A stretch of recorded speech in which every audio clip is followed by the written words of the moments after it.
Praise the Lord, church. प्रभु की स्तुति हो। And yes, the testimonies and everything, God really is filling the church, and moreover, the youths have been filled with it. आश्चर्यकारक साक्षियों से परमेश्वर सचमुच इस कलीसिया का बेर भर रहा है, विशेष रूप से युवकों की साक्षियों। आणि देवाचे धन्यवाद देऊया की खरंच देवाचं कार्य सगळ्यांमध्ये एक होत राहिलेले साक्षी पण आपण ऐकत राहिलेले पण विशेष करून आपले जे तरुण आहेत त्यांच्यामध्ये प्रभूचं कार्य सुरू आहे. Yesterday we had an batting opening for our baptism for the year. There was an opening and we had very young people yesterday. और कल जो है सबसे पहले हमने देखा कि यहाँ पर बैटिंग के लिए, बल्लेबाजी के लिए ये इस साल में शुरुआत हुई और युवक इसमें शामिल थे। आणि या वर्षाची सुरुवात बाप्तिस्माने सुरू झाली आहे आणि आपले तरुण आणि एकदम तरुण यांचा बाप्तिस्मा झालेला आहे. And we pray God that in the days to come there will be more and more baptism in our church, through our church. और हम परमेश्वर का प्रार्थना करते हैं कि आने वाले समय में और बपतिस्माएं इस कलीसिया में हो। आणि येणाऱ्या दिवसामध्ये आपण प्रार्थना करू की अजून आणि अजून बाप्तिस्मे या सभेमध्ये होण्यासाठी. So coming to the word of God. और परमेश्वर के सब की ओर ध्यान देते हुए देवाच्या वचनाकडे आता वळूया. There was a baby eagle in a farmhouse. और एक जो था एक बेबी ईगल एक फार्म हाउस में था आणि एक गरुडाचं बाळ एका लहानच्या एका शेतामध्ये होतं. So they had compartments for some ducks, then some hens and some cows and everything. So they had big farmhouse and they had some places reserved for that particular animal. और इसमें जो है इनको एक अलग अलग जगह दी गई थी आणि या त्या शेतामध्ये प्रत्येक प्राण्यांसाठी पक्ष्यांसाठी वेगळे अशा जागा केल्या होत्या. So once this eagle goes into the the place of ducks. और ये गरुड़ जो है एक बार बतख जो है उनकी जगह पर जाता है. आणि एका टाइमला असं झालं की त्या गरुडाच्या जागेवर एक बदक गेलं. No.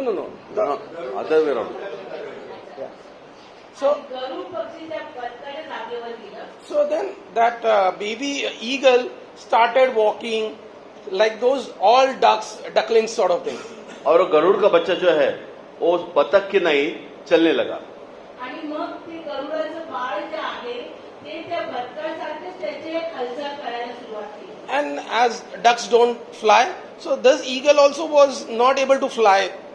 और ये गरुड़ जो था बच्चा वो जैसे बतख नहीं उड़ सकता वैसा वो भी जो है उड़ने में असमर्थ हो गया. आणि बाळ छोटंसं गरुडाचं दिसतं त्याला उडायला पाहिजे होतं बदकाचे लेकरं उडत नाही तर हे सुद्धा उडत नव्हतं. So after some time, then this baby eagle thought that there is some problem with him. और ये गरुड़ का बच्चा जो था वो सोचने लगा कि उसके अंदर कुछ समस्या है. आणि त्या लहान बाळाला असं वाटलं की त्याच्यामध्ये काहीतरी प्रॉब्लेम आहे. So he left that duck's place and then he went into the hen's place now. और इस कारण उसने जो है वो बतख की जगह जो साथ है वो छोड़ करके वो जो है Hen. वो जो है वो मुर्गी की जगह पर चला गया उसके साथ. त्यांनी ते स्थान सोडून त्या कोंबड्यांच्या खुराड्यामध्ये तो.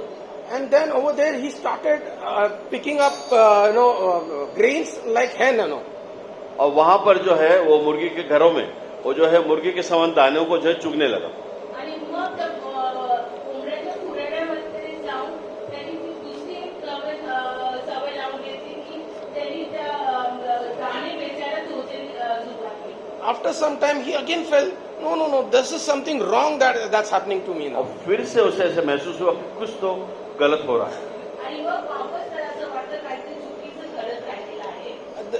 My surrounding is not suiting my lifestyle or my upbringing up or my body language. और उसे ऐसा महसूस हुआ कि ये जो आजू बाजू की परिस्थिति है वो उसके अनुसार उसके शरीर के अनुसार उसे सूट नहीं हो रही. मग त्याला वाटलं की वातावरण जे आहे अवतीभोवतीचं त्याच्या शरीरा संबंधित ते योग्य असं नाहीये. So then he goes to mother eagle then.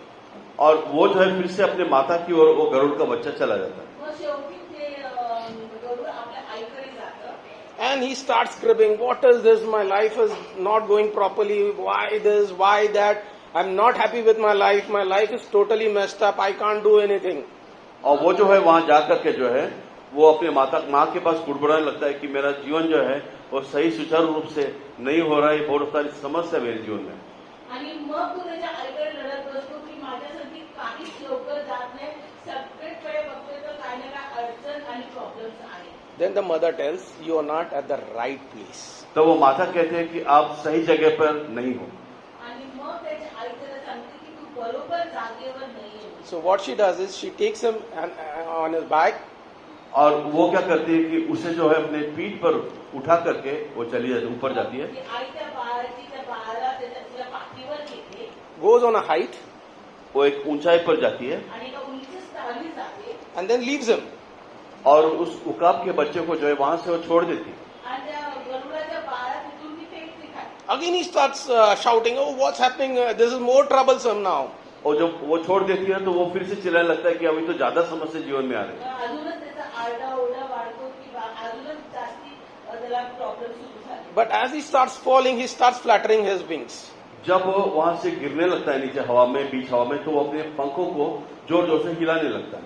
आणि जसं तो खाली पडतो तर तो त्याचे पंख आहे त्याला हलवायची सुरुवात करतो. Again her mother takes him up on a back, gets on a height, फिर से उकाब की माता जो है उसे फिर से पंखों पर लेकर के और ऊंचाई पर ले जाती है. आणि मग ती आई वापस त्याला एका दुसऱ्या स्थानी अजून जर उंच स्थानावर घेऊन जाते and again leaves him.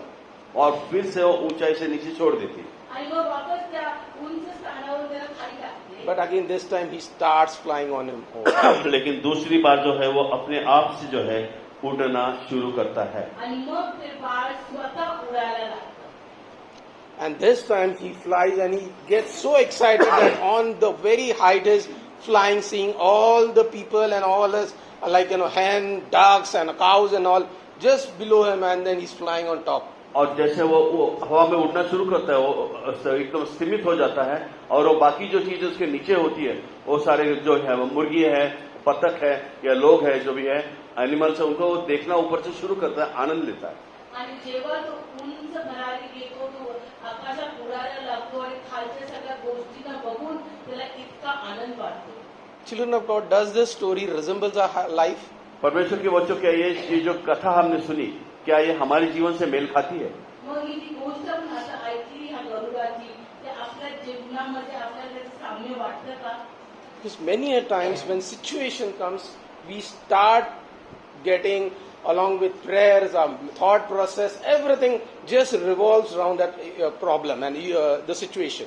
जब परिस्थिति विकट परिस्थिति आती है तो उस परिस्थिति के अनुसार हम जो है प्रार्थना में लगे रहते हैं और बस उसी समस्या के इर्द गिर्द हम घूमने लगते हैं.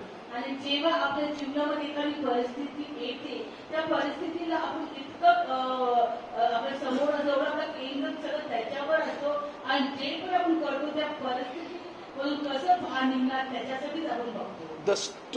The surroundings control our lifestyle. और जो परिस्थिति विकट परिस्थिति है वो जो है हमारे जीवन पर जो है वो पूरा ताबा ले लेती है. आणि आजूबाजूची जी आपलं परिस्थिती समूह आहे ते त्या परिस्थितीवर हावी होऊन जाते. We lose our identity. हम जो है हमारी पहचान खो देते हैं. आणि मग आपलं जी स्वतःची ओळख आहे ती विसरून जातो. Being an eagle, when we are supposed to fly on high, we start walking like a duck. हालांकि हम उकाब है लेकिन हम जो है बतख की नाई उस परिस्थिति के कारण चलने लगते हैं. आणि तेव्हा पण आपल्याला एका गरुडासारखं केलंय पण परिस्थिती पाहिजे आपण एका बदकासारखं आपलं वागणं होतं. And the duck cannot fly. बतख जो है वो उड़ नहीं सकता है. आणि बदकाला ते उडू शकत नाही. And our lifestyle, our prayers, everything, our thought process, everything from prayers, everything is just being controlled by that particular situation. और हमारा जो समस्या है जो कुछ है हमारा जीवन जो है वो पूरा जो है वो परिस्थिति के नियंत्रण में आ जाता है. आणि परिस्थितीने आपल्याला एवढं घेरलेलं असतं तर आपल्याला दुसरा कसलाच विचार येत नाही. फक्त परिस्थितीचाच त्या काळजी असते आणि सर्व आपलं जे लक्ष असतं आपलं वागणं बोलणं चालणं असतं ते सर्व त्या परिस्थिती अनुसार असतं. And we lose our identity. और इसके पश्चात हम जो है हमारी पहचान खो देते हैं. आणि त्या समय आपण जे आहोत जे आपल्याला केलेलं आहे ते आपण विसरून जातो. So today let's understand what is our identity in Christ. आज हम पहचान ले ढूंढे कि हमारी यीशु मसीह में पहचान क्या है. मग आज आपण समजून घेऊया की आपली देवबाप्पामधले असलेली ओळख. because it's very important. Until and unless we don't understand our identity, we won't be able to fly on a high. और इसलिए जो है हम हमारी पहचान जब तक नहीं ढूंढते, मिलता नहीं, तब तक हम ऊंचाई पर उड़ नहीं सकते. आणि जोपर्यंत आपल्याला आपली ओळख आपण समजून घेत नाही तोपर्यंत आपण एक उंच भरारी मारू शकत नाही. And we just go on cribbing. Why this situation? Why this lifestyle? Why these things in my life? Why? Because we have not understand that we are eagle. और हम जो है कुड़बुड़ाने लगते कि मेरे जीवन में इस तरह की समस्याएं, परिस्थिति क्यों है, हम क्यों नहीं उकाकी नहीं रह सकते. आणि मग असं आपली परिस्थिती असताना आपल्या म्हणून फक्त एकच नुसतं कुरकुर की का मी उंच उडू शकत नाही. Where is my identity gone now? हम पूछने लगते हैं कि मेरी पहचान जो है वो कहाँ मिट गई. आणि हा परिस्थितीमध्ये आपण स्वतःला हा प्रश्न टाकतो की माझी ओळख कुठे गेलेली आहे. Or rather, we should understand what is my identity in this situation now. दूसरे शब्दों में हम ये समझना चाहिए कि हमारी पहचान जो है वो क्या है. आणि मग आपल्याला एकच आपल्याला या परिस्थितीमध्ये आपल्याला समजून घ्यायला पाहिजे की या परिस्थितीमध्ये आपली ओळख काय आहे. Let's turn our Bible to Hebrews 11. इब्रानियों की पत्री 11 अध्याय की ओर हम अपना ध्यान आकर्षित करें. Hebrews 11, and will not read the complete thing, but let's open for chapters 4 to 35. Hebrews 11, 4 to 35. We won't read 4 to 35. Like Hebrews 11, 4th chapter till 35 chapter. 11वा अध्याय त्याचे 4 ते 35 आपण बघणार आहोत. Okay. Now in this 4 to 35, you will find all the Old Testament prophets, kings, the servants of God. और इस अध्याय में जो है पूरे पुराने नियम के जो भविष्यवक्ता, संदेशा या जो भी थे, वो सभीयों के बारे में यहाँ पर लिखा गया. आणि या 11वा अध्यायामध्ये जर आपण 4 वचनापासून 34 वचनाकडे बघितलं तर बायबलमधले जेवढे हिरो जे म्हणतात, जे भविष्यवाणी करणारे असो किंवा याजक असो किंवा विश्वासाचे योद्धे असो किंवा असे त्याच्याबद्दल तिथं उल्लेख केलेला आहे. They were they had the faith in God, and they were the like faith carriers, faith masters, I would say. और ये जो थे, ये परमेश्वर के जो विश्वास में बहुत प्रबल ऐसे लोग थे, और हम कह सकते कि ये विश्वास के जो है ये एक बहुत ही अच्छे स्तर पर थे. आणि आपण जर हा आपला अध्याय वाचला तर विश्वासाचे आधारस्तंभ किंवा विश्वासाचे योद्धा करणारे लोक आपण बघू शकतो. But what does the verse 39 say? लेकिन 39 पद जो है वो क्या कहता है? 39वां वचन विश्वासी के द्वारा इन सब के विषय में अच्छी गवाही दी गई, तो भी उन्हें प्रतिज्ञा की हुई वस्तु न मिली. या सर्वांबाबत त्याच्या विश्वासाविषयी चांगली साक्ष दिली असताना त्यांना अभिवचनानुसार फले प्राप्त झाली नाही. Praise the Lord. What does it say? प्रभु की स्तुति हो. वचन क्या कहता है? God testifies their faith. अगर परमेश्वर इनके विश्वास का अगर गवाही देता है, तिथं असं लिहिलेलं आहे की देवा त्यांच्या विश्वासाची एक साक्ष देतो. He testifies that they have run very well and their faith has been accepted. और वो एक साक्ष्य देता है उनके बारे में कि उनका दौड़ जो थी वो बहुत अच्छी थी और उनके विश्वास को स्वीकारा गया है. आणि ते इथं असं सांगत आहे की त्यांचं विश्वासाची जी धाव आहे त्यांनी चांगल्या प्रकारे धावलेले आहे. But what is again it's saying? That they didn't receive what was promised. लेकिन आगे लिखा गया है कि उन्होंने उसको प्राप्ति नहीं किया जो उनको लिखा गया था, वचन दिया गया था. आणि जेव्हा ते त्यांच्या परिस्थितीमध्ये गेले त्यांनी विश्वास बाळगला आणि विश्वासाने त्यांनी कार्य केल्याबद्दल त्यांना विश्वासाची योजना केले असं प्रभूंनी सांगितलेलं आहे. पण त्यांनी असं लिहिलेलं की त्यांच्या विश्वासाप्रमाणे त्यांना त्यांचं जे अभिवचन आहे ते त्यांना मिळालेलं नाही. Don't get confused. This verse is not misleading that they didn't get what they wanted or something like this. But it says the promise of Christ, they didn't see that. आप यहाँ पे जो है आप गड़बड़ाइए मत. इस बारे में यहाँ लिखा गया है जो उन्होंने देखा था. आणि इथं आपल्याला असं नाही वाटतं की त्यांच्या विश्वासाप्रमाणे त्यांना मिळालं नाही, पण जे अभिवचन येशूचं जे अभिवचन होतं ते त्यांना मिळालेलं नाही. Why? Because the complete Old Testament leads towards the New Testament, that is the Christ. और पुराने नियम से नए नियम की ओर जो भी बाइबल चलता है वो यीशु मसीह के ऊपर पूरा केंद्रित है. आणि जो आपला जुना करार आहे, जो पाया आहे नवीन कराराचा, नवीन कराराचा जुना कराराचा सर्व उद्देश आणि पूर्णता आपण नवीन करारामध्ये बघतो. आणि नवीन करारामधला जो ज्याच्यावर नवीन करार आधारित आहे तो म्हणजे येशू ख्रिस्त आहे. So in Bible it says, when the time came, Christ came. So what was the time? The complete Old Testament was the time. Until and unless the time came, Christ didn't come to this world.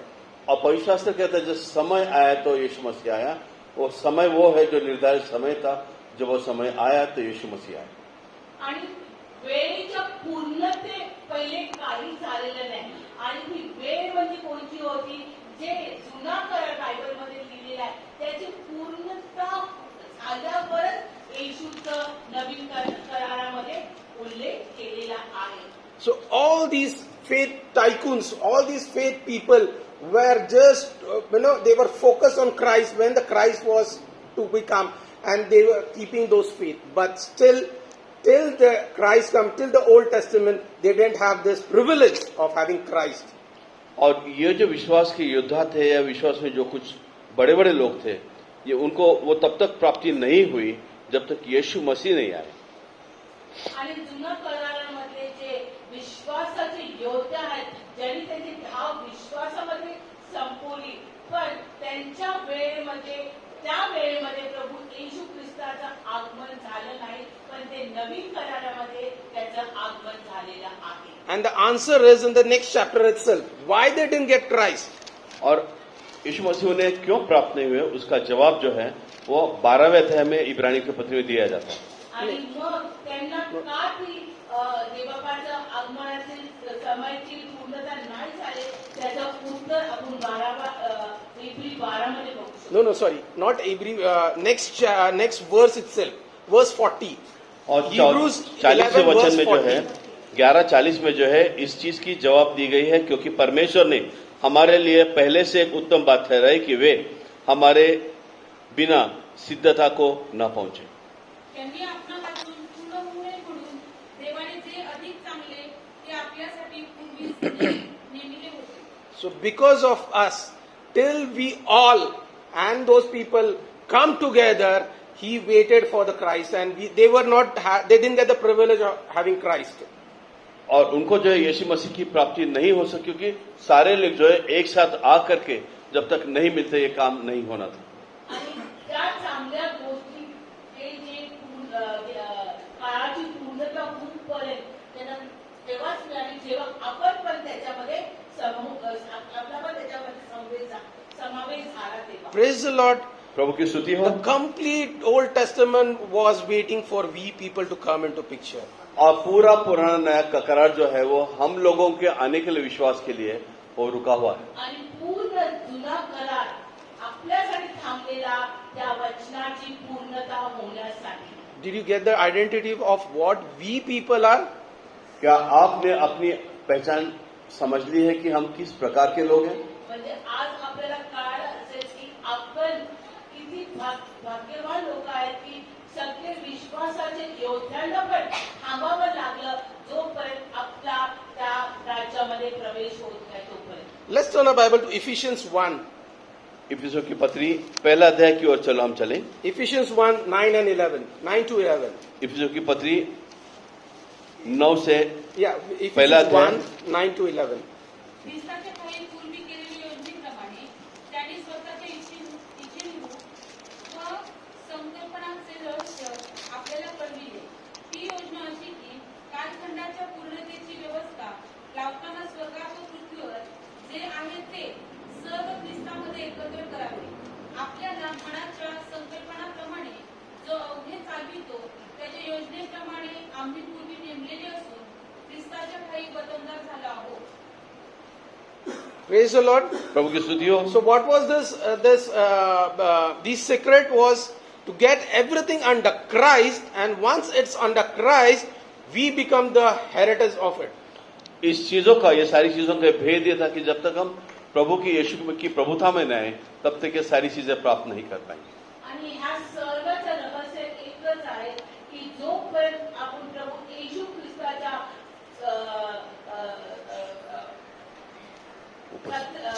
उपस्थितीमध्ये छायामध्ये एक नाही, तोपर्यंत त्याची पूर्णता झाली, त्याचा आपल्याला समज आली नाही. No. It is like to get the heavens and earth under Christ, under His dominion, and through faith we inherited it. और यीशु मसीह के नीचे जो आसमान और जो पृथ्वी की जो प्रभुता है, वो जब तक ना आए तब तक हम उसे विशेषाधिकार के अनुसार प्राप्त नहीं कर पाएंगे. आणि जोपर्यंत स्वर्ग आणि पृथ्वी प्रभू He come under His authority, तोपर्यंत स्वर्ग आणि पृथ्वी येशू ख्रिस्ताच्या अधिकार खाली येत नाही. and then we inherited it through faith. आणि मग आपण त्या हिस्सेचा भाग विश्वासाद्वारे होणं. This was the plan of Christ, of God. आणि ही योजना एक यहोवाची होती. और ये यीशु मसीह की जो है ये योजना थी. So you can understand. I think so. It's a bit difficult to understand आप इसको समझ सकते हैं क्योंकि थोड़ा मुश्किल है समझने के लिए. because see, until and unless Christ, everything is under Christ, and then we are accepting Christ and becoming the heritors of the the worldly realm. Everything was waiting for that thing.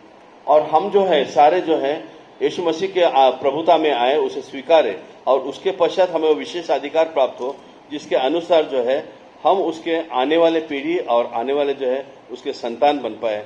ये सब था. आणि हे जरा समजण्यासाठी कठीण आहे की हे सर्व प्रभू येशूच्या प्रभुत्वाखाली येण्यासाठी आणि ते आपल्याला समजण्यासाठी आणि त्याचा किस्सा होण्यासाठी हे सगळं योजना केलं. Okay. Now verse 12 and 13, what does it say? और 12 और 13 पद क्या कहते हैं कि हम जिन्होंने पहले मसीह पर आशा रखी थी उसकी महिमा की स्तुति के कारण हो, और उसी में तुम पर भी, और तुमने जो सत्य का आत्मवचन सुना जो तुम्हारे उद्धार का सुसमाचार है और जिस पर तुमने विश्वास किया, प्रतिज्ञा किए हुए पवित्र आत्मा को छाप लगी. यासाठी की जे आम्ही ख्रिस्तावर पूर्वीच आशा ठेवली होती ते आम्हाकडून त्याच्या गौरवाची स्तुती व्हावी. तुम्ही सत्याचे वचन म्हणजे तुमच्या तारणाविषयीची सुवार्ता ऐकून घेतल्यानंतर त्याच्यावर विश्वास ठेवला आणि त्याने देऊ केलेल्या पवित्र आत्म्याच्या तुम्हावर त्याच्या ठायी शिक्का मारण्यात आला आहे. I think so. This version of is not, because I got it from NIV. It says for the 12th verse, the first verse trusted us for Jews. It was for Jews it came. और And then अनुवाद के अनुसार अगर हम देखें तो ये 12 वचन जो है वो यहूदी लोगों के अनुसार लिखा गया है. आणि हे जे वचन दिलेलं आहे ते पहिले यहोवी लोकांसाठी केलेलं आहे. so basically it was for first the Jews and then the non-believers at that time. और उस समय जो है उसे पहले यहूदी लोगों के लिए, उसके पश्चात जो है वो गैर यहूदी लोग जो थे उनके बारे में लिखा गया. Gentiles. आणि पहिले हे वचन जे होतं ते इस्रायल लोकांसाठी होतं आणि मग जे इस्रायली नाही आहेत त्यांच्यासाठी ते मग लागू झालेलं आहे. Okay, I'll read it from NIV. Ephesians 1, 12 and 13, it's very clear over here. God's purpose was that we Jews who were the first to trust in Christ would bring praise and glory to God. And now you Gentiles have also heard the truth and good news that God saves you. So basically it was for first Jews and then the Gentiles of that time. और ये जो प्रमुख रूप रीति से, अगर प्रधान रीति से देखेंगे तो ये जो है प्रथम यहूदियों के लिए था और उसके पश्चात तो अन्य जातियों के लिए था. आणि जर का या वचनाकडे आपण बघणार आहे तर हे वचन त्यावेळेचे जे यहुदी लोक होते आणि त्याच्यानंतर जे अन्य जातीचे लोक होते त्यांच्याबद्दल पण सांगुल्लेख केलेला आहे. And now coming to us. अब हम अपनी ओर देखते हैं. Verse 14. आपण बघूया. Verse 14, what does it say? और यहाँ पर 14 पद जो है वो क्या कहता है, वह हम उसके वह उसके मोल लिए हुए छुटकारे के लिए हमारी मिरास का बयाना है और उसकी महिमा की स्तुति हो। देवाच्या गौरवाची स्तुती व्हावी म्हणून त्याच्या स्वकीय जनांच्या खंडणी करून मिळालेल्या मुक्तीसाठी हा पवित्र आत्मा आपल्याला वचनात सांगणार आहे. I'll read it in Ephesians 1:14 because in NIV again it's written very clearly. The Spirit is God's guarantee that He will give to us the inheritance He promised and that He has purchased us to be His own people. What is the guarantee to be people now? और हमें जो यहाँ पर क्या guarantee दी गई कि हम कैसे लोग हैं? आणि आज आपल्याला कोणत्या गोष्टीची खात्री दिलेली आहे? आपण कोणत्या प्रकारचे लोक, कोणाचे लोक असणार आहे? The inheritance, we have got the inheritance of the heavenly realm. और हमें जो है वहां पर जो है स्वर्गीय राज्य में जो है अधिकार प्राप्त किए हुए ऐसे लोगों की गारंटी. आणि आपल्याला एक खात्री दिलेली आहे की आपण वरच्या गोष्टीचे वतनदार म्हणून आपल्याला एक अशी उपमा दिलेली गेली. वतन मिळणारे असं दिलेलं आहे. So our identity in Christ is we are the highest, we are the kings, we are the prince and princess of the heavenly realm. और हम जो है यीशु मसीह में जो है स्वर्गीय राज्य में जो है वो विशेष राजपुत्र है, पुत्रियां हैं और अच्छे बहुत उत्तम ऐसे लोग. आणि आपल्याला आपली ओळख अशी आहे की स्वर्गाच्या उच्च स्थानामध्ये आपल्याला त्यांनी आपल्याला ते स्थान दिलं आहे की आपण त्याचे कन्यावर राज लोक बोलू शकतो आपल्या स्वतःला. But till we get that inheritance, what is the situation then? लेकिन जब तक हमें वो विशेष अधिकार प्राप्त नहीं होता, हमारी परिस्थिति क्या है? मग ते वतन मिळूपर्यंत आपली परिस्थिती काय असणार आहे? Let's turn our Bible to 1 Peter 1, 3 and 5. 1 Peter 1, 3 and 5. पहला पत्रस पहला अध्याय 3 और 5 पद की ओर हम हमारा ध्यान आकर्षित करेंगे. पहला पत्रस पहला अध्याय 3 और 5 वचन. 3 to 5. 3 से 5 वचन. हमारे प्रभु यीशु मसीह के पिता परमेश्वर का पिता का धन्यवाद हो, जिससे यीशु मसीह के मरे हुए में से जी उठने के द्वारा अपनी बड़ी दया से हमें जीवित आशय के लिए जन्म दिया है, अर्थात एक अविनाशी निर्मल अजर मिरास के लिए जो तुम्हारे लिए स्वर्ग में रखी है, जिनकी रक्षा परमेश्वर की सामर्थ्य से विश्वास के द्वारा उस उद्धार के लिए जो आने वाले समय में प्रकट होने वाली है की जाती है. आपल्या प्रभू येशू ख्रिस्ताचा देव पिता धन्यवादित असो, जिवंत आशा प्राप्त होण्यासाठी आणि अविनाशी निर्मळ व अक्षर बदल मिळण्यासाठी त्याने आपल्या महादयेनुसार प्रभू येशू ख्रिस्ताच्या मृतातून पुनरुत्थानाच्या द्वारे आपल्याला पुन्हा जन्म दिला, जे कारण शेवटच्या वेळी प्राप्त होण्यास सिद्ध आहे, ते प्राप्त व्हावे म्हणून जे तुम्ही देवाच्या शक्तीने विश्वासाच्या योगे रचलेले आहात, त्या तुम्हासाठी ते बदल स्वतः राखून ठेवले आहे. So what does it says? Protection. रक्षिलेले आहेत. Protection. He is protecting you until and unless we receive that inheritance. और जब तक वो हमें प्राप्त नहीं होता है तब तक जो है हमें जो है सुरक्षा मिलने वाली है. आणि आपल्याला ते वतन मिळूपर्यंत आपल्याला प्रभू येशू ख्रिस्त सुरक्षित ठेवत आहे. So, and the inheritance is there. It is been kept. Now till we reach that inheritance, God is protecting us. So we need not worry about, what should we take, what should we do. He is protecting us. He has given us this promise that He is going to protect everyone until and unless the last breath. और हमें जो विरासत प्राप्त होने वाली है वहां तक पहुंचने के लिए जो है परमेश्वर हमें रक्षा कर रहा है ताकि हम जो है वहां तक सुरक्षितता से पहुंचे और ये जो है कार्य जो है अंतिम सांस तक होने वाला. आणि वचनबद्ध स्थानाकडे पोहोचण्यापर्यंत आपली सुरक्षता कोण करत आहे? प्रभू येशू ख्रिस्त आपली सुरक्षता करत आहे. And then the question arises, how come He protects us? Why this protection come? और अब ये सवाल आता है कि वो हमें किस तरह हमारी सुरक्षा करता है और क्यों करता है. आणि मग एक प्रश्न आपल्या मनामध्ये येईल की का तो आपल्याला सुरक्षा देत आहे, का आपली तो काळजी घेत आहे. And in the same chapter 1, 1 Peter chapter 1 verses 6 and 7, what does it say? और इसी पत्रस के पहले अध्याय के 6 और 7 वचन में वो क्या कहते हैं, इस कारण तुम मगन होते हो कि अवश्य है कि अभी कुछ दिनों के लिए नाना प्रकार की परीक्षा के कारण दुख में हो। यह इसलिए आता है कि तुम्हारा परखा हुआ विश्वास जो आग में तपे हुए नाशवंश होने से कई अधिक बहुमूल्य है, यीशु मसीह के प्रकट होने पर प्रशंसा, महिमा और आदर का कारण बने। त्याविषयी तुम्ही उल्हास करिता तरी तुम्ही आता थोडा वेळ धाक पडेल कसे निरनिराळ्या परीक्षांमुळे दुःख सोसले, यासाठी की नाशवंत सोन्याची परीक्षा अग्नीने करिता त्या सोन्यापेक्षा मूल्यवान असे जे तुमचे विश्वासाचे परीक्षेत उतरणे, ते येशू ख्रिस्ताच्या प्रगट होण्याच्या वेळेस प्रशंसा, गौरव व मान यास कारणीभूत व्हावे. What does it say? Protection, because you people, every believer is going to go through trials and tests. जब हमारा ये प्रवास है तो हर विश्वासी को जो है अलग अलग परीक्षाओं में से गुजरना प्राप्त है. मग इथे उल्लेख केलेला आहे की आपल्या प्रत्येक जणाला त्या कठीण परिस्थितीतून, आपल्या विश्वासाच्या परीक्षेतून आपल्याला जावं लागणार आहे. जावंच लागणार आहे. It's you have to go. You will go through that particular test and all. Simple example: if your vehicle, 2-wheeler or 4-wheeler, has to be replaced with a particular part.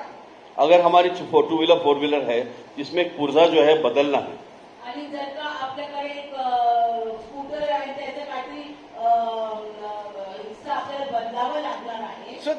So we have to go and get a spare part from the company or a shop. और हमें जो है दुकान में जाकर के उसका नया पुर्जा जो है उसको खरीदना पड़ता है. मग आपल्याला जाऊन पहिले एक नवीन त्याचा हिस्सा आणावा लागणार आहे. And there are two types of spare parts. One is the genuine spare part, and one is the ordinary one, or we can say a duplicate one. तो ये जो पुर्जा होता है अक्सर मार्केट में असली या नकली ऐसे रूप में मिलता है. आणि मग ह्याच्यामध्ये दोन प्रकार असतात, एक खरा असतो आणि एक नकली असतो. And both look identical. If you see like this, you will find them the genuine part that is from company, or the OE, we call it OEM. So it is a genuine one. It's a genuine part they call, and the other one is duplicate, but they look same. हालांकि वो बताते हैं कि वो genuine जो original सच्चा कौन सा है और डुप्लीकेट कौन सा है, लेकिन प्राथमिक रूप में देखते समय हमें वो एक जैसे लगते हैं. जरी ते आपल्याला ते दोन्ही वस्तू पुढे ठेवतात आणि सांगतात की हे ओरिजिनल आहे, हे डुप्लिकेट आहे, पण ते दिसताना दोन्ही एकदम समान दिसतात. But when you fix it and you use it, then you will understand the difference between the genuine part and the duplicate part. लेकिन जब आप उसे फिट करते हैं, इस्तेमाल करते हैं, तब आपको जो है उस ओरिजिनल और डुप्लीकेट वाले का फर्क जो है मालूम पड़ता है. मग त्या गाडीचा जो हिस्सा आपण लावला आणि त्याच्यावर आपण बघू शकतो की जो खरा म्हणजे जे असली आहे ते त्याचं कार्य आणि नकलीचं कार्य, त्याचा भेद आपण समजू शकतो. In the same way, faith, we say we are the faith masters, we have faith, we have faith, we have faith. But when situation comes, then your faith will be tested and you will know what is your faith. और हम अक्सर कहते हैं हमारा विश्वास या विश्वास के बारे में बहुत सारी बातें कहते हैं, लेकिन जब विश्वास की परख का समय आता है तब पता चलता है कि सही विश्वास क्या है.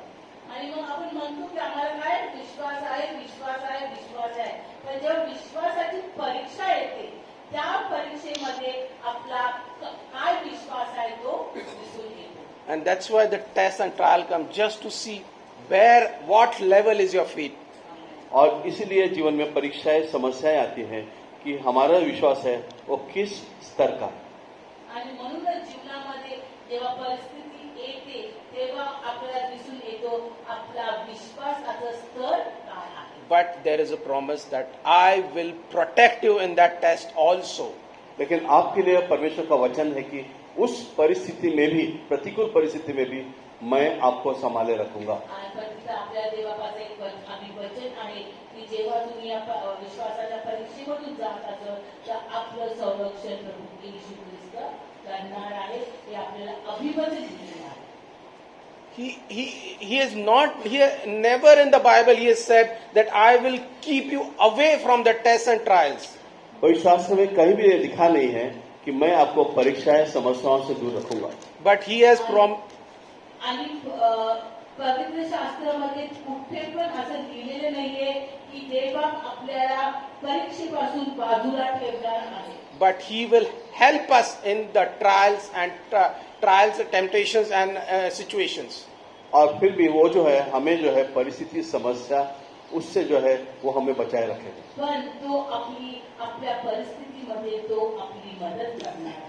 Now everyone are saying fire situation. In my life there is fire situation. और बहुत सारे लोग कहते हैं कि मेरे जीवन में जो है अग्नि के समान जो है बहुत सारी समस्याएं हैं, मेरा जीवन समस्याओं से घिरा हुआ है. आणि खूप लोक असे बोलत असतात की बापरे फारच कठीण परिस्थिती आहे, फारच कठीण समस्या, एकदम अग्नीसारखी ही परिस्थिती आमच्या जीवनामध्ये आलेली आहे. Let's see what is this fire situation. Let's turn our Bible to Daniel 3. और दानियल की पत्री जो है इसमें ये जो परिस्थिति हमने अभी बात की उसके बारे में लिखा गया है कि ये किस तरह लिखा गया है, क्या है इसके बारे में यह लिखा गया है. दानियल के पुस्तक में 3 अध्याय में इस चीज को हम प्राप्त करते हैं. म्हणजे आपण अग्नि परीक्षा म्हणतो ते त्याचा उल्लेख आपण बघूया डॅनियलच्या पुस्तकामध्ये. Daniel will not read, we'll read few verses from it, but let's open our Bible to Daniel 3. Here you will find the story of Shadrach, Meshach, Abednego. और ये दानियल की 3 अध्याय जो है इसमें जो है शद्रक, मेशक और अबेदनगो, ये 3 जो उसके शिष्य थे, उनके जो लोग थे, ये तीनों के बारे में यहाँ पर हम लिखा हुआ देखते हैं. आणि डॅनियल याच्या 3 अध्यायामध्ये तिथं ती आपण गोष्ट बघत आहे. शद्रक, मेशक, अबेदनगो जे यहोदी 3 लोक होते त्यांची ही गोष्ट आहे. The king Nebuchadnezzar gives a decree that when the trumpets and that are blown, everyone should bow the golden statue of Nebuchadnezzar. और यहाँ पर जो है 3 अध्याय में वो जो राजा था नबूकदनेस्सर, वो वहां पर एक राजाज्ञा प्रसारित करता है कि जब भी तुरई फूकी जाएगी सारे लोग जो है एक साथ आकर के उस मूर्ति का वंदन करेंगे. आणि तिथे अशी गोष्ट की राजा नबूकदनेस्सर होता तिथं, त्यांनी त्याचे स्वतःचे एक प्रतिमा बनवली आणि ते जो प्रतिमा होती जेव्हा तुतडी फुकली जाईल तेव्हा त्या प्रतिमेसमोर लोकांनी येऊन झुकलं पाहिजे अशी ती आज्ञा होती. And these 3 people, as usual, they didn't obey. They said that no, we will not obey your decree. We will obey everything, but will not bend down or lay in front of this idol. और ये 3 लोग हमेशा की तरह उन्होंने जो है उस चीज को विरोध किया, प्रतिरोध किया कि हम जो है आपके राजाज्ञा के अनुसार जो है हम उस मूर्ति के सामने नमन नहीं करेंगे. आणि मग हे 3 लोक जे यहुदी लोक होते त्यांनी एक निश्चय केला की ते त्या मूर्ती समोर ते स्वतःचं डोकं टेकवणार नाही. And what was the result of that? Verse 20. और इस चीज का जो है निषेध करने का निष्कर्ष जो है यहाँ पर ये 20वें वचन में जो है हम इसे देखते हैं. 20वें वचन में लिखा है, फिर अपनी सेना में से कई बलवान पुरुषों को उसने आज्ञा दी कि शद्रक, मेशक, अबेदनगो को बांधकर उन्हें धधकते हुए भट्टे में डाल दो. मग त्याने आपल्या सैन्यातील काही बलिष्ठ पुरुषास आज्ञा केली, शद्रक, मेशक व अबेदनगो यांच्या मुसक्या बांधून त्यास यातोक्त अग्नीच्या भट्टीत टाका. What is it? They were tied up. They were not just thrown it. They were tied up, they were bounded, and then they were thrown in the furnace which was 7 times heated. और ये जो है लोग थे ये खाली नहीं, इनको बांधा गया और उसके बाद उस भट्टे में डाला गया जो 7 गुना उसकी जो आहत थी, जो उसका जो प्रखरता थी उसको बढ़ाया गया था. आणि त्या 3 लोकांनी त्या मूर्तीच्या पाय नाही पडले म्हणून त्यांना आज्ञा केली गेली की त्यांना एक भट्टी तयार केली गेली, अग्नीची भट्टी तयार केली गेली आणि त्या तिघांना नुसतं आत तसंच फेकलं नाही गेलं पण त्यांना बांधून त्या भट्टीमध्ये फेकलं गेलं. But what after that, what did king himself testify in verse 24? और वही राजा जिसने यह राजा के दी थी उसने किस प्रकार 24वें वचन में ये साक्ष्य दी. उसने कहा, तब राजा नबूकदनेस्सर अचंभित हुआ और घबराकर उठ खड़ा हुआ और अपने मंत्रियों से पूछने लगा, क्या हम उस आग के बीच 3 ही पुरुष बंधे हुए नहीं डालवाए? उन्होंने राजा को उत्तर दिया, हाँ सच बात है. नंतर नबूकदनेस्सर राजा चकित होऊन पटकन उठला. तो आपल्या मंत्र्यास म्हणाला, आपण अग्नीत 3 जणांस बांधून टाकले ना, Yeah, 25 also. फिर उसने कहा, राजा ने कहा, अब मैं देखता हूं कि 4 पुरुष आग के बीच खुले हुए टहल रहे हैं और उनको कुछ भी हानि नहीं पहुंची है. चौथे पुरुष का स्वरूप ईश्वर के पुत्र के सदृश है. तो म्हणाला, पहा 4 इसम अग्नीत मोकळे फिरत आहेत असे मला दिसते. त्यास काही इजा पोहोचली नाही. चौथ्याचे स्वरूप तर एखाद्या देवपुत्रासारखे आहे. Now, when they were thrown in the fire, they were bounded with and tied up, but when they are in the fire, they are roaming loose. और जब उन्हें आग में डाला गया था तो बांध कर डालता है, लेकिन अब हम देखते हैं कि वो आग में जो है खुला होकर के चल रहे थे. आणि जेव्हा त्यांना अग्नीमध्ये फेकलं त्या ठिकाणला बांधून फेकलेलं, पण ज्या समय त्या आगीमध्ये गेले तेव्हा ते तिथं मोकळेपणाने फिरू लागले. Fire is to burn the bondages and the bind in your life and to lose yourself. और वो अग्नि, ये अग्नि है कि आपके बंधन, आपके जो समस्या है उनको जलाने के लिए, तोड़ने के लिए है. आणि अग्नीचे असे उल्लेख आहे की जी समस्या आपल्या जीवनामध्ये, जे बंधन आपल्या जीवनामध्ये, ते नाहीसे करण्यासाठी त्या अग्नीचा उपयोग केला जातो. It says that not even the hair was burned, not their clothes were stinking like fire, but all their bondages were broken. यहाँ पर लिखा है कि उनको बदन को जो है, उनका बदन झुलसा नहीं था, कुछ भी नहीं था, उनके कपड़े तक सुरक्षित थे. आणि असं तिथं लिहिलेल्या वचनामध्ये की त्या लोकांच्या अंगावर आग तर नव्हतीच, आगीचा वास सुद्धा नव्हता, पण जे बंधन त्यांना बांधलं गेलं ते सुद्धा ते नाहीशी झालेलं. And who testified it? और ये साक्ष्य किसने दी? आणि याची साक्ष कोणी दिली? The king himself. Praise the Lord, children of God. ये स्वयं राजा ने साक्ष्य दी है. आणि ह्याची साक्ष स्वतः राजाने दिलेली आहे. Children of God, the fire in your life is not to burn you, to harm you, but to break your bondages in your life. प्रभु की स्तुति हो. तुम्हारे जीवन में जो भी अग्नि है, जो भी समस्याएं हैं, वो आपको झुलसाने के लिए, जलाने के लिए, लेकिन आपके बंधन खत्म करने के लिए, तोड़ने के लिए. आणि आपल्या जीवनामध्ये जे पण अडचणी आहेत, जे पण त्रास आहे, ते आपल्याला संपवण्यासाठी नाही, तर आपल्यामध्ये असलेले बंधन सोडण्यासाठी आहे. Why? Because we allow the Satan to get us into trouble, and after that we are not ready to go into that fire to get ourselves free. और हम जो है शैतान को जो है हमारे जीवन में समस्याओं में अधिकार देते हैं और हम उस अग्नि में जाना नहीं चाहते जिसमें हमें मुक्तता मिलेगी दासत्व से. आणि आपल्या स्वतःच्याच कारणाने आपण शैतानाला अनुमती देतो आपण बंधनात जाण्यासाठी. आणि जेव्हा आपल्याला बंधनमुक्त व्हायचा वेळ येते, आपल्याला त्या अग्नीमध्ये जायची इच्छा नसते. Children of God, this is your identity. Christ is protecting you. Only the thing is, you have to take a decision to stay in that fire with faith. परमेश्वर के बच्चों, ये आपकी पहचान है कि यीशु मसीह जो है आपको बचा रहा है कि उस, और आपको कह रहा है कि उस अग्नि में से आपको जाना है ताकि आपके विश्वास की परख हो. आणि येशू ख्रिस्त तर आपल्याला तो सुरक्षित ठेवणारच आहे. आणि येशू ख्रिस्ताची इच्छा आहे की आपण त्या अग्नीत जावं. And when you accept Christ as your Savior, जिस दिन यीशु मसीह को आप अपने व्यक्तिगत मुक्तिदाता के रूप में स्वीकारते हो, आणि ज्या दिवशी आपण येशू ख्रिस्ताला आपला वैयक्तिक तारणारा म्हणून स्वीकारतो, yes, the blessings are open, the gates of heaven are open to you.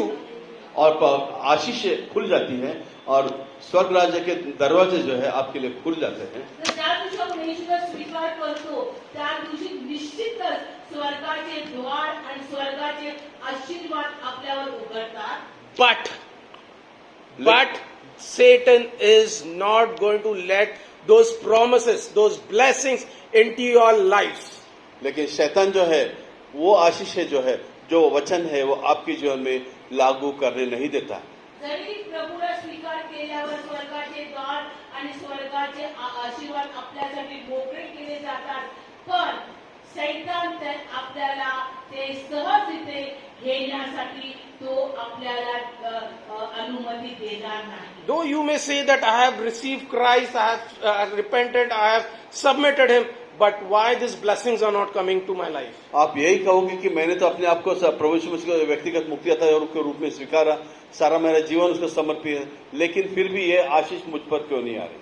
आणि मग आपण असं म्हणू शकतो ना की आम्ही सर्व मूर्त्या सर्व वाईट कामं सोडून आम्ही येशू ख्रिस्ताला स्वीकारलेलं आहे, त्याच्या आता अभिवचन आहे, तर ते अभिवचन का आमच्या जीवनामध्ये कार्यरत होत नाही? Satan is like a firewall.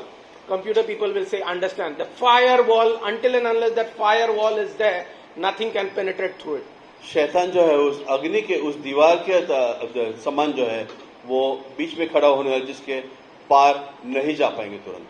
आणि मग सैतान जो आहे प्रभु ख्रिस्तामध्ये आणि आपल्यामध्ये एक अग्नीच्या भिंतीसमोर उभा आहे की तो त्या गोष्टीपासून आपल्याला पार करण्यासाठी तो अनुमती देत नाही. He will keep you distracted with all these worldly things, with all these worldly things, your problem, your situation, your ambition, everything. He will just keep you busy with all these things. आपको जो है आपकी सारी महत्वाकांक्षाएं या जो कुछ है उसमें आपके इस संसार के द्वारा वो आपका मन जो है विचलित कर रखेगा, ताकि आप इन बातों की ओर ध्यान ना दो. मग आपल्याला सैतान काय करणार आहे? येशू ख्रिस्ताच्या सानिध्यात न जाण्यासाठी तो आपल्याला आपल्यामध्येच तो आपल्याला गुंतवून ठेवणार आहे. आपल्या परिस्थितीमध्ये, आपल्या कामामध्ये, आपल्या दुःखामध्ये, आपल्या त्रासामध्ये तिथंच आपलं तो केंद्र, आपलं लक्ष केंद्रित करणार आहे. A simple example is when someone gives you a blessing or a gift, they release the gift.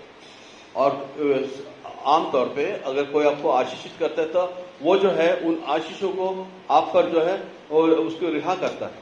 जर का एक उदाहरण आहे, जर का आपल्याला कोणाला एक बक्षीस द्यायचं किंवा आपल्याला कोणाला कोण बक्षीस देतात, तर ते बक्षीस तो आपल्याला सोपून देतो. Yeah. Take for instance Amazon. You buy something from Amazon and Amazon release it on a particular day. और आप अगर अमेज़न से कुछ खरीदते हो तो एक विशेष दिवस पर जो है वो जो है आपके लिए वो चीजें खुली कर देता है. आणि अमेझॉनवर जर का आपण काहीतरी गोष्ट बुक केली असेल तर अमेझॉन ते काय करतं की आपल्यासाठी द्यायला तयार होतं. But if you are not in the particular address, if you are not in a particular situation wherein you can receive that what Amazon has sent, it's not going to be delivered to you. लेकिन अगर आपका वो पता जो है वो अगर सही नहीं होगा तो अमेज़न आपके पास वो पहुंच नहीं पाएगा, आपको दे नहीं पाएगा.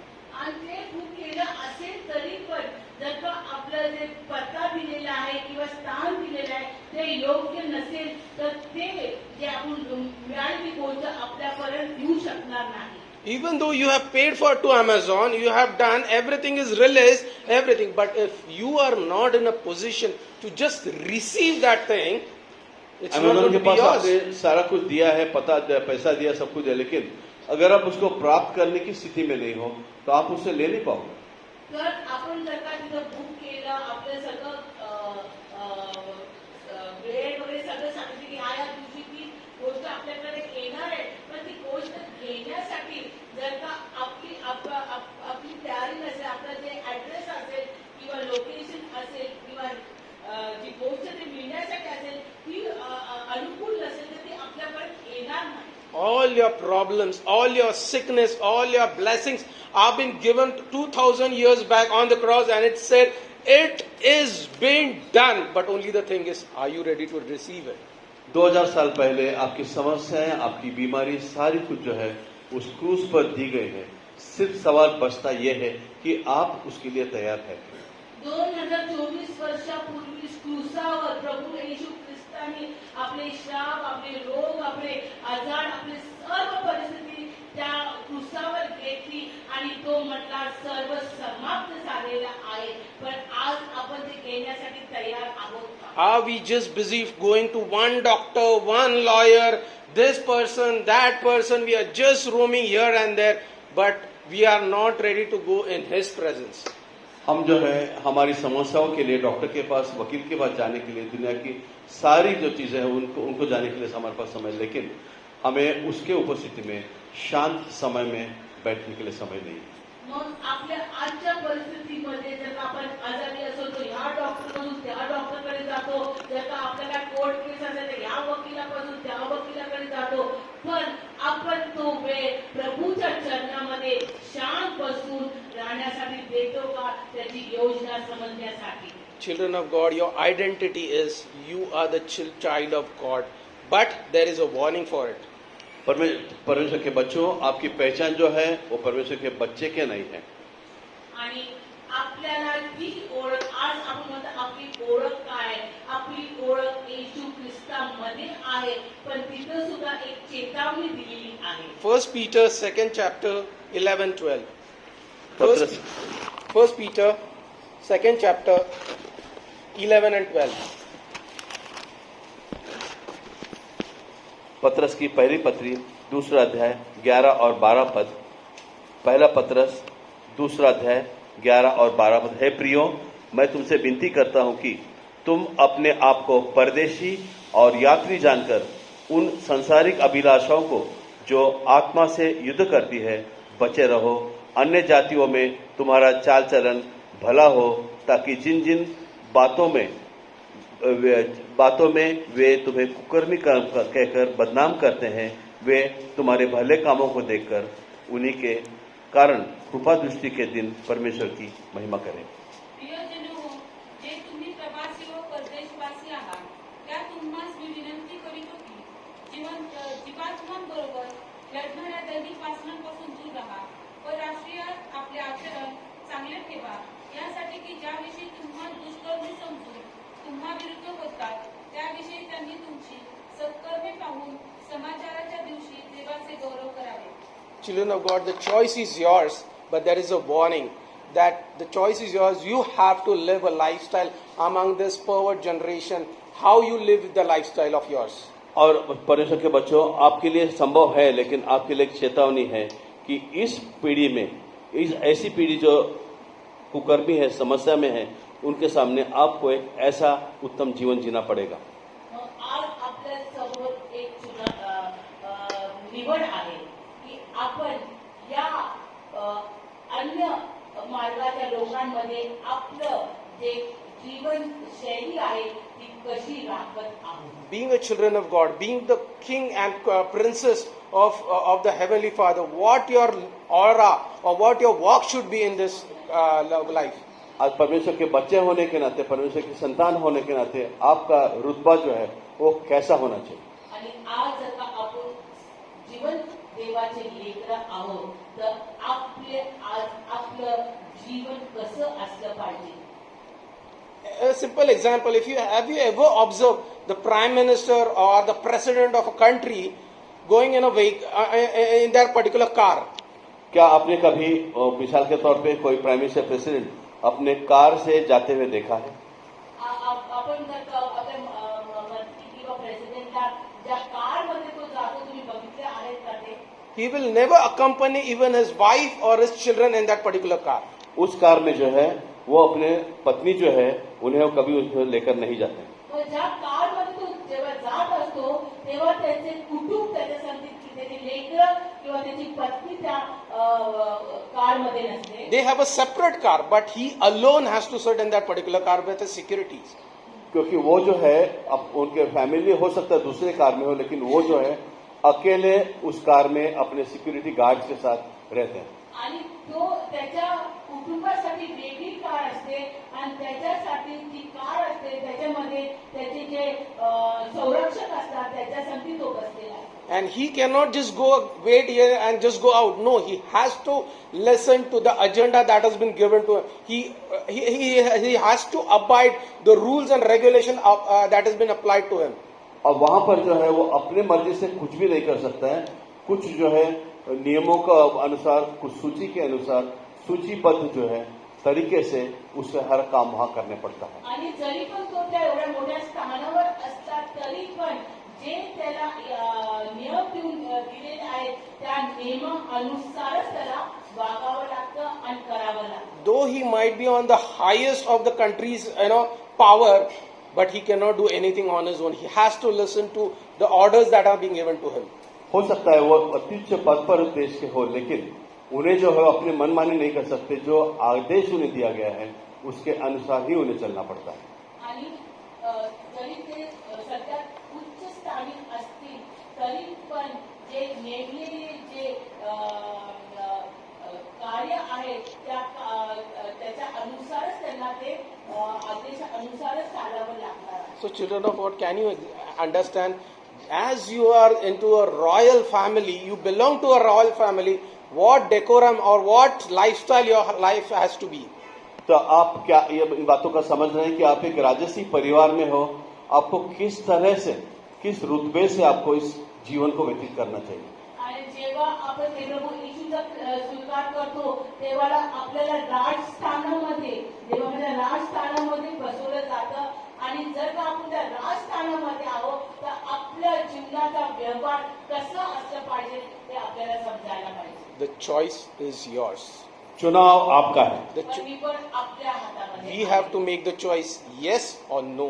हो हाँ या नहीं, यह चुनाव आपका है. But God ती निवड आपलीच असणार आहे, हा किंवा नाही. But God is not going to leave you like this as if you take a right choice. Sorry. If God is not going to leave you just like this if you make a right choice. और अगर आप सही चुनाव करते हो फिर भी परमेश्वर जो है आपको बीच मझधार में छोड़ने वाले नहीं. आणि जर का आपण योग्य ती निवड केल्यावर प्रभू येशू ख्रिस्त आपल्याला केव्हाच असं पोरगं सोडणार नाही. And your reward is Joel 2:24 and 26. और आपका जो उसका पुरस्कार जो है योएल नबी की पुस्तक में 2 अध्याय 24 and 26. 24 और 25 पद. Joel, 24 और 26 पद. yeah, Joel 2:24 and 26. योएल नबी की किताब 2 अध्याय 24 और 26 पद. तुम्ही भरपूर अन्न खाल आणि तृप्त व्हाल व ज्याने तुम्हासाठी आश्चर्याची कृत्ये केली तो तुमचा देव परमेश्वर त्याच्या नावाची स्तुती करा. माझी प्रजा कधीही लज्जित होणार नाही. Praise the Lord. प्रभु की स्तुति हो. What is the promise? यहाँ देवा वचन जो है वो क्या है? आपलं पारितोषिक काय आहे, आपल्यासाठी काय अभिवचन दिलेलं आहे पवित्र शास्त्रामध्ये. He will give you everything that has been lost and in double portion. जो भी आप गंवा चुके हो वो आपको जो है दुगना देने वाला है. Praise. आणि आपण जे पण हरवलेले आहे, आपण जे पण गमावलेले आहे तर प्रभू येशू ख्रिस्त आपल्याला त्याचं दुग्नाई म्हणजे डबल ह्याच्याने तो देणार आहे. Praise the Lord. प्रभु की स्तुति हो. Can we have a clap offering to God today? क्या आप ताली बजाकर जोर से ताली बजाकर इस कार्य को स्वीकारेंगे? The promise is double portion. Only the thing is, you need to take a faith step. आपके लिए वचन है कि आपको दुगना दिया जाएगा. सिर्फ आपको विश्वास का एक कदम बढ़ाना है. आणि आपल्याला प्रभू येशू ख्रिस्ताचं एक अभिवचन आहे की तो आपल्याला दुपटीने आशीर्वाद देणार. Everything that has been lost, you are going to get it back, and there will be restoration, and after that, revival is there. और आपको जो है जो भी आप गंवा चुके हैं वो आपको दोबारा दिया जाएगा. न कि सिर्फ ये, आपके जीवन में बेदारी आएगी, आपके जीवन में संजीवन आएगा, आपको फिर से पुनर्स्थापित किया जाएगा. आणि प्रभूचं अभिवचन आहे जे पण तुम्ही गमावलं, जे पण तुम्ही आज नाही तुमच्याकडे, पण प्रभू येशू ख्रिस्त तुमच्या जीवनामध्ये दुपटीने आणणार आहे आणि तुमच्या जीवनाची तो पुनर्बांधणी करून तुमच्या जीवनामध्ये तो वापस एक संजीवन आणणार आहे. Children of God, let's stand up. Let's close our eyes. आपण आपले डोळे परमेश्वर के बच्चों, हम अपने आंखों को बंद करेंगे. Let's surrender ourselves to God. परमेश्वर के सामने अपने आप को शरण करेंगे. आणि आपण प्रभू आपले डोळे बंद करून प्रभू येशू ख्रिस्ताला समर्पण करूया. Let us understand what identity we carry in Christ. हम ये बात को समझ लें कि यीशु मसीह में हम किस पहचान के द्वारा पहचान जाते हैं.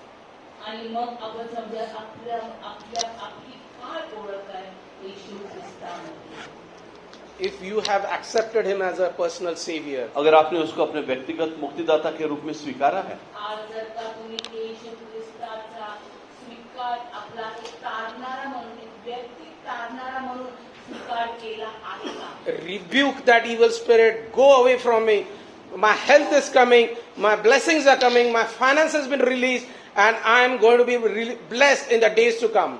आप उस अशुद्ध आत्मा को धमकाओ और कहो कि मेरी आशीष आ रही, मेरे समस्याएं खुल रही है, मेरी आर्थिक समस्याएं खुल रही है मेरे जीवन में, बहुतायत आ रही है मेरे जीवन में, यश आ रहा है. आणि जर का तुम्ही येशू ख्रिस्ताचा आपले व्यक्तिगत तारणारा म्हणून स्वीकार केला आहे तर त्या सैतानाला तुम्ही थांबवा. आजाराच्या सैतानाला, परिस्थितीच्या सैतानाला, गरिबीच्या सैतानाला थांबवा की नाही. मला येशू ख्रिस्तामध्ये ते आशीर्वाद मोकळे केलेले गेले आहे. Every chains, every bondages are broken in the mighty name of Jesus by the blood of Jesus, and we are freed in this fire situation. हर एक दासत्व, हर एक बंधुता, हर एक जो भी हर एक बंधन आपके जीवन में है, यीशु मसीह में खुल जाए. आणि ते तुम्ही बोला की पूर्ण गुलामगिरी, पूर्ण बंधन, पूर्ण परिस्थिती येशूच्या नावामध्ये तुटली गेलेली आहे. And those who have tormented you will testify, oh, I have kept and I pushed him in this fire, but they are roaming with great victory. और जो समस्याएं हमें बांध के रखे हैं, वो समस्याएं कहेंगे कि अरे इसको तो मैंने इस अग्नि में बांध कर डाला था, लेकिन वो अग्नि में जो है बंद मुक्त होकर घूम रहा है. ज्या लोकांनी आपल्याला या परिस्थितीमध्ये आणलं आणि ज्या वेळेला परिस्थितीमध्ये आले ते बघून हे म्हणतील की आम्ही तर त्यांना बंधनात टाकलेलं, पण आज ते मोकळे फिरत आहेत. The victory is yours. Just take a first step today, children of God. सिर्फ आपको एक कदम बढ़ाना है, विजय आप ही का है. आणि आज एक विश्वासाचं पाऊल घ्या, म्हणजे तुम्ही तुमच्या जीवनामध्ये तो विजय बघणार आहे, तो जय बघणार आहे. Today is the day of salvation. उद्धार का दिन आज है. आजच मुक्तीचा दिवस आहे. Don't waste time, children of God. The blessing is just at the next door. Open that door. और समय को बर्बाद मत कीजिए. आशीष जो है वो बस आपके दरवाजे पर खड़ी है. आज वेळ गमावण्याची वेळ उरलेली नाही, कारण आशीर्वाद दरवाजापर्यंत पोहोचलेले आहेत. Praise the Lord. Hallelujah. Hallelujah. Hallelujah. I would request Brother Patekar to end this session with a prayer. भाई पटेकर जो है इस सभा को प्रार्थना के द्वारा संपन्न करें.